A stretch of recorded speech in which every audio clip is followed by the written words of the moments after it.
بسم اللہ الرحمن الرحیم الحمد للہ رب العالمین والصلاة والسلام علی رسولہ محمد وعلی آلہ وصحبہ اجمعین اما بعد قال اللہ تعالی وَأَحْسِنُوا إِنَّ اللَّهَ يُحِبُّ الْمُحْسِنِينَ۔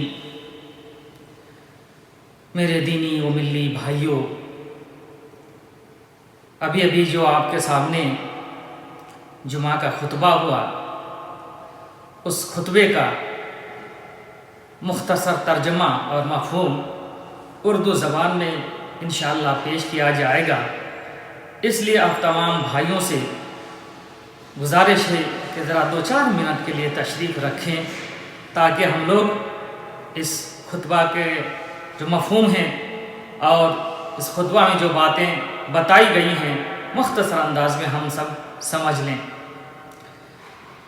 میرے بھائیوں، شیخ محترم کا جو خطبہ تھا وہ خطبہ دراصل جو دین کے 3 مراتب ہیں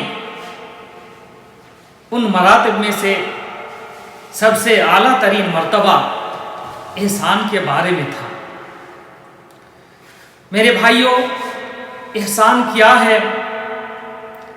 خود اللہ کے رسول صلی اللہ علیہ وسلم نے حدیث کے اندر اس کی وضاحت فرما دی۔ جس وقت جبریل علیہ السلام نے پوچھا اخبرنی عن الاحسان، مجھے احسان کے بارے میں بتلائیے، تو اللہ کے رسول صلی اللہ علیہ وسلم نے بیان فرمایا ان تعبد اللہ کأنک تراہ فإن لم تکن تراہ فإنہ یراک، کہ آپ اس طرح اللہ رب العزت کی عبادت کریں کہ گویا اللہ رب العزت آپ کو دیکھ رہا ہے۔ اگر آپ نہیں دیکھ پا رہے ہیں تو اللہ رب العزت تو آپ کو دیکھ ہی رہا ہے۔ یہ احسان کا مطلب اللہ کے رسول صلی اللہ علیہ وسلم نے اپنی حدیث پاک کے اندر بیان فرمایا۔ میرے بھائیوں، یہ احسان بہت عظیم چیز ہے۔ اگر غور کیا جائے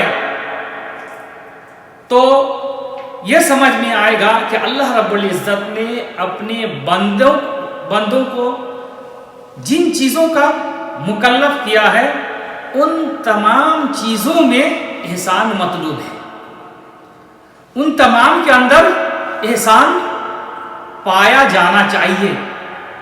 احسان کا معنی ہوتا ہے انتہا درجے کا اخلاص اور کسی کام کو مکمل طریقے سے انجام دینا، اسے احسان کہتے ہیں۔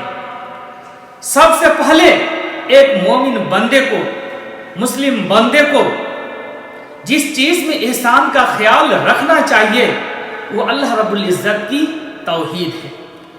ایک مومن بندہ جب اللہ رب العزت کی توحید کا اقرار کرتا ہے تو اس کے لیے ضروری ہے کہ وہ اس کے اندر محسن ہو، یعنی اس توحید کے اقرار میں وہ کامل طریقے سے اخلاص برتتا ہو، اس کے اندر اخلاص پایا جاتا ہو۔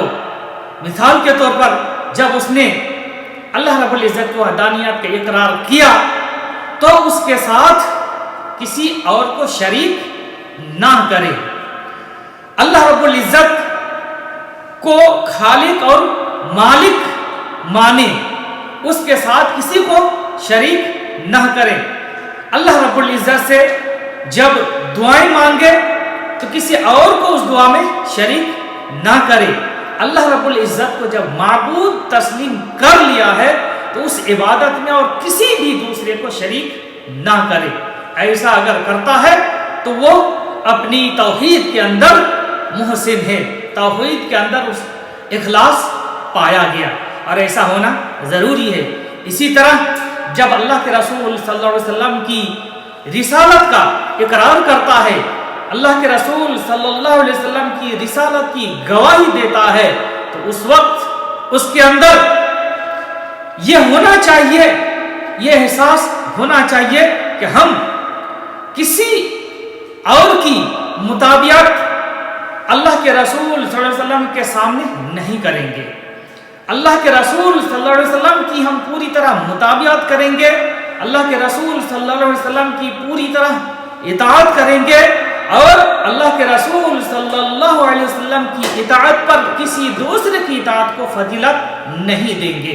اللہ کے رسول صلی اللہ علیہ وسلم کی صحیح سنت جب ثابت ہو جائے گی تو ہم اسی پر مکمل طریقے سے کاربند ہوں گے، اور آپ صلی اللہ علیہ وسلم کی سنت پر کسی دوسرے کے طریقے کو، غیروں کے طریقے کو ہم ترجیح نہیں دیں گے۔ اگر ہم ایسا کرتے ہیں تو گویا ہم اللہ کے رسول صلی اللہ علیہ وسلم کی رسالت کے اندر بھی محسن ہیں، متقن ہیں۔ اسی طرح میرے بھائیوں، اللہ رب العزت نے اپنے بندوں کو جن عبادات کا مکلف کیا ہے ان تمام عبادات میں بھی احسان پایا جانا چاہیے۔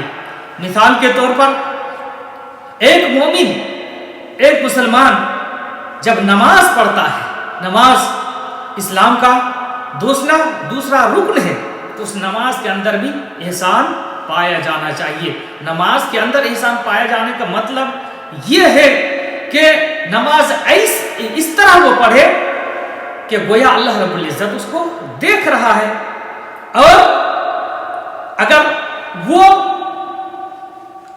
اس طرح وہ نماز پڑھے گویا وہ شخص، مصلی شخص اللہ رب العزت کو دیکھ رہا ہے۔ اگر وہ خود نہیں دیکھ پاتا ہے تو اللہ رب العزت اس کو دیکھتا ہے۔ جب یہ تصور اس کے ذہن میں ہوگا تو ظاہر بات ہے نماز کے اندر کسی طرح کی کوتاہی، کمی نہیں رکھے گا۔ نماز کے اندر خشوع خضوع کو ہمیشہ مستحضر رکھے گا، اور جو بھی اس کے اندر اعمال ہیں، واجبات ہیں، فرائض ہیں، سنن ہیں، ان تمام کا پوری طرح وہ اہتمام کرے گا۔ اگر ایسا کرتا ہے، اس طرح عبادت کرتا ہے تو گویا اس نے عبادت کے اندر اور اپنی نماز کے اندر بھی احسان کا خیال رکھا، اور اس کا ہونا ضروری ہے۔ اسی طرح روزہ ہے، روزے کے اندر بھی احسان کا پایا جانا ضروری ہے۔ روزے کے اندر کیسے احسان پایا جائے گا؟ ایک شخص جب اللہ رب العزت کے لیے روزہ رکھے گا، اللہ رب العزت کی رضامندی کی خاطر اور ایمان اور احتساب کے ساتھ روزہ رکھے گا، تو اس کے لیے ضروری ہے کہ روزے کے جو منافی چیزیں ہیں، جن چیزوں سے روزہ خراب ہو جاتا ہے یا روزے کے جو اجر کم ہو جاتے ہیں، ان تمام چیزوں سے وہ پرہیز کرے گا، ان تمام چیزوں سے دور رہے گا۔ اگر اس طرح وہ روزہ رکھتا ہے تو گویا اس نے اپنے روزے کے اندر احسان کا خیال رکھا۔ اسی طرح ایک بندہ جب زکوٰۃ ادا کرتا ہے، زکوٰۃ اسلام کا ایک رکن ہے، تو اس کے اندر بھی احسان کا پایا جانا ضروری ہے۔ اب وہ کیسے، کس طرح پایا جائے گا؟ وہ اس طرح کہ جب بندہ زکوٰۃ کی ادائیگی کرتا ہے تو اس وقت اس کو اللہ رب العزت کا شکر ادا کرنا چاہیے کہ اللہ رب العزت نے ہمیں یہ نعمت دی ہے۔ دنیا میں بہت سارے ایسے بندے ہیں جن کو یہ نعمت نہیں ملی ہوئی ہے، تو اللہ رب العزت کا شکر گزار ہوگا، اور اس کے ساتھ ساتھ جو مال ہوگا، جو مال اس کے پاس ہے، اس مال میں سے وہ کھلے دل کے ساتھ زکوٰۃ نکالے گا، اور ایسا نہیں کرے گا کہ اپنے مال میں سے جو ردی مال ہو، گھٹیا کوالٹی کا جو مال ہو وہ نکالے، ایسا نہیں کرے گا، بلکہ اچھی کوالٹی کا مال جو اس کے پاس میسر ہے، موجود ہے، ان میں سے ہی وہ نکالے گا۔ اور یہ زکوٰۃ جب نکال کر کے مستحقین کو دے گا تو ان پر کوئی احسان نہیں جتلائے گا۔ تو یہ چیزیں جب پائی جائے گی اس کی زکوٰۃ کی ادائیگی کے اندر، تو گویا زکوٰۃ ادا کرنے والا شخص اپنی زکوٰۃ کی ادائیگی میں محسن ہوا۔ اسی طرح حج کے اندر بھی، حج اللہ رب العزت کی ایک عظیم عبادت ہے، اسلام کا ایک رکن ہے، اس کے اندر بھی احسان کا پایا جانا ضروری ہے۔ وہ کیسے؟ جب انسان حج کی ادائیگی کے لیے مالی طور پر مستحکم ہوتا ہے، مستطیع ہوتا ہے، مال اس کے پاس موجود ہے، تو وہ جو مال اختیار کرے گا تو کسی طرح کا حرام مال نہ ہو، اس مال کے اندر کسی دوسرے کے حقوق نہ پائے جاتے ہوں، خالص کمایا ہوا اور حلال طریقے سے کمایا ہوا مال ہو، اس مال کے ذریعے سے اس مال کو خرچ کر کے حج کی ادائیگی کرے گا، اور حج کی ادائیگی کے دوران اللہ رب العزت کی وحدانیت کو اجاگر رکھے گا، اور حج کے جو امور ہیں ان تمام امور کا پوری طرح خیال رکھے گا، حج کے منافی جو امور ہیں ان تمام چیزوں سے بچے گا، فسق و فجور سے بچے گا، اور دوسرے جو گناہ کے کام ہیں ان تمام سے بچے گا۔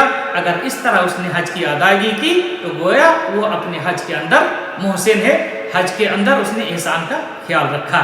اسی طرح میرے بھائیوں، اللہ رب العزت نے اپنے بندوں کے ساتھ بھی احسان کرنے کا حکم دیا۔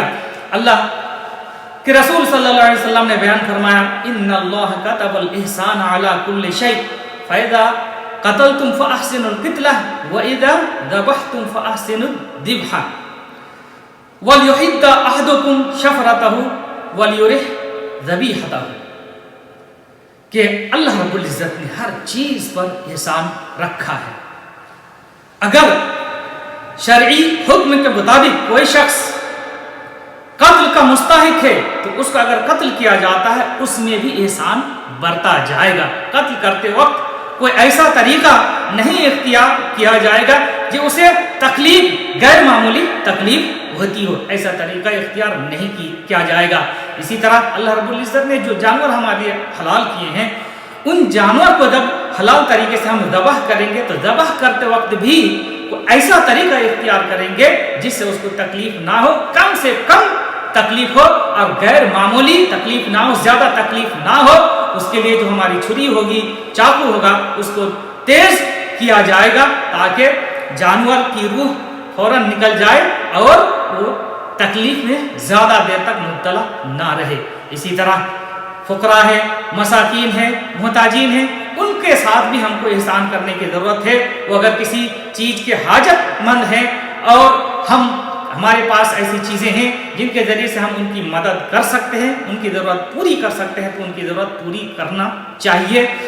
تو اس طرح بندوں کے ساتھ بھی احسان کا حکم شریعت نے دیا ہے، اس لیے ضروری ہے کہ ہم احسان کو اچھی طرح سمجھیں، کتاب و سنت کی روشنی میں، اور اس احسان کو اپنی زندگی میں بجا لائیں، اور اللہ رب العزت کا شکر ادا کریں کہ اللہ رب العزت ہمیں احسان کرنے کی توفیق عطا فرمایا ہے اور ہم اس کو کرتے رہیں۔ اللہ رب العزت سے دعا ہے کہ اللہ رب العزت جب تک ہمیں اس دنیا میں زندہ رکھے، صحیح ایمان، صحیح عقیدے اور صحیح عمل کی توفیق بخشے۔ اللہ رب العزت ہماری مغفرت فرمائے، ہمارے والدین اور ہمارے اعزاء اقارب جو دنیا سے گزر گئے ان تمام کی مغفرت فرمائے، ان تمام کو جنت الفردوس میں جگہ عطا فرمائے۔ اللہ رب العزت جب بھی ہمارے دنیا میں خاتمہ فرمائے تو ہمارا خاتمہ بالخیر فرمائے، اور ہماری زبان کا آخری کلمہ توحید ہو، کلمہ لا الہ الا اللہ ہو، اور ہمارا خاتمہ بالخیر ہو۔ وصلی اللہ علی نبینا محمد وعلی آلہ وصحبہ اجمعین، وجزاکم اللہ خیرا۔